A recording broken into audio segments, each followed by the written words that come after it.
Do you choose political candidates based on your values or based on their political affiliation? I'm Dr. Rueben Brock, and that's what we're going to tackle in today's House Call.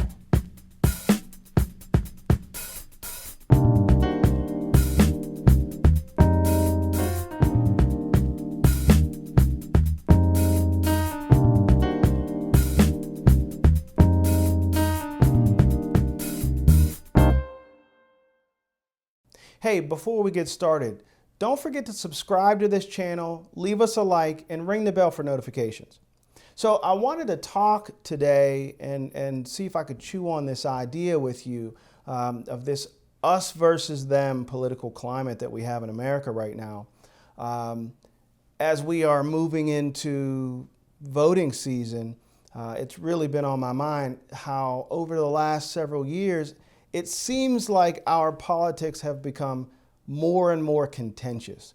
And what I've learned is that for many, many people, choosing a political candidate isn't really as much about that candidate's values, what they are promising to do when they get into office, and who they are as a person, what kind of character they have, as much as it is about can they win for our team. And my real kind of introduction into exactly how real this us versus them culture is, that introduction came by way of my running for office. So I think it was maybe 2 years ago, I ran for state representative in Pennsylvania. And so I was at a lot of town hall meetings, at a lot of luncheons and stuff like that. And what I really, really quickly learned was that many of these events, they felt less like get to know the candidate and more like pep rallies, more like, go blue, go blue. We got to get us a D in that seat. We got to flip that seat to blue. And I don't want to pick on the Democrats because my understanding is that I've spoken to people who run on the other side, and I'm told that it's the same on the other side. So it's not like the Democrats have become a bunch of rabid animals and the Republicans are all sweethearts. I don't believe that to be the case. But what I've learned is that many of our heavily involved political folks in America have become so focused on winning a particular seat that they stop worrying about actually digging into the values and the character of the people that they eventually go on to support. To the point where there were times when I would be in front of a room talking and I really felt a tug between what I know these folks want to hear because they are Democrats and they're all about Democrats winning, and what is true to my heart. Those two things often felt very different. I chose to go with what's in my heart, and obviously I didn't win, so I can't say whether or not that was a good idea. But what I believe I know at this point is that many people are not necessarily looking at character. They're not necessarily looking at even values and what are the promises. It's more about, can this person win, or will this person bring us a victory, and us being whatever party they feel more affiliated with. And think about it. How many people do you know who vote straight blue or straight red? And what does that mean? That you're not even looking at all the different folks to choose from on a ballot. You're just saying, no, I want my team to win. And I believe the result of that, what comes from that, is our current political climate, where we have a president who is just not a good person. Forget about politics for a second. Forget about your values as a political idea. We're talking about character and person. Our president is just not that great of a person, and so, despite the fact that he proves that with evidence over and over and over again, there are people who will continue to support him. And I believe it's because of this us-them thing, where where the Republicans right now are saying, listen, this guy has found a way to win. He's going to do some of the stuff that I like, and he's going to make it so that the other side loses. So it's a win-win. Like, let him continue to be a jerk. Who cares? And that's dangerous. I really think that's dangerous. The idea, and not just Donald Trump, I see it at all levels of politics, where we overlook the problematic nature of a particular person because it's good for the party, where it's it becomes sort of like, a family issue. Your sister, your brother, they do something wrong, and the neighbor calls you about it. You're like, listen, I get it. They did something wrong, but it's my sister. I'm going to back her every time, right? Well, maybe that makes sense for your family, but I'm not convinced that makes sense for the country, because ideally the country feels like an us, right?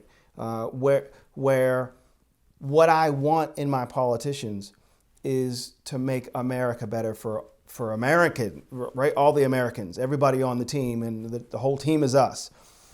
The best idea is that we recognize that we just need good leaders who will have good sense and work together with each other to make situations better. And I mean, if you look at our current political climate, if you look at Congress, there's not a whole lot of work being done. And the reason there's not a whole lot of work being done is it's more about fighting each other, one side fighting the other side. And it's not about a whole lot of reaching across the aisle and getting things done. There are many, many things. And I learned this from my political run. When I would sit down with a room full of Republicans, and I did that. I've done that. You go to a fish fry and you recognize that you're surrounded by a bunch of people who are not necessarily same political affiliation. What do? You get up and leave because they're wrong? No, you don't do that. You sit and talk. So when I sit down and talk with people who are of a different political affiliation as me, and I talk about who I am as a person and my core values and the basics of what I want to do for America and the reasons I wanted to run, I never had anyone say, get out of here, that's ridiculous. I never had anyone fundamentally disagree with me. And if you talk about real issues, gun control, and a number of different issues, you get regular folks on both sides of the political aisle together, and they sit down and they have a conversation, and they actually agree more than they disagree. I truly believe that with the exception of a couple of key issues, we pretty much know what right and wrong is, and we might differ on how we get there, but we agree on what's supposed to happen. And what I've learned is that in politics now, we have a situation where those couple of key issues that we have contention on, they drive the bus. And so now I simply want my team to win because they're going to back me on this issue. And all the rest of the issues are a wash. And the whole thing that we do might be bad for America, but my team won, and these couple of key issues, I keep them where I want them to be. That's dangerous. That as I look at what's happening and where this goes, if you follow this trend all the way to the end, this does not end well. It's a bad situation. And so, I encourage you to think about this as you look at the upcoming political season and the votes that you will be considering. I encourage you to think about the character of the people that you want to support. And I would argue if you pull away political affiliation, if you had no idea whether this person you're about to support is a Democrat, Republican, or independent, if you don't know those things, but you still like that person, you think that person's a good person, might be a good person to lead a business or lead your church or lead whatever, if they seem like someone who you should follow, then go for it. But if you remove the political affiliation and you think this guy's a jerk, or this lady's, she's corrupt, or whatever the case might be, then I would argue you shouldn't be supporting them. And what I see in America right now is a lot of times we are supporting people who are not ideal because we believe it will get us a victory. Us versus them politics. I'm convinced that it's going to lead us astray. That's all I've got for today. Now, don't forget, I need you to leave a like, subscribe to our channel, ring the bell so you get notifications about what we're doing. But I wanted to have this conversation with you, give you something to chew on, and I hope you can take that and that it helps you in your decision making over the next couple of months. So that's all I've got for today. I'm Dr. Rueben. This is House Call.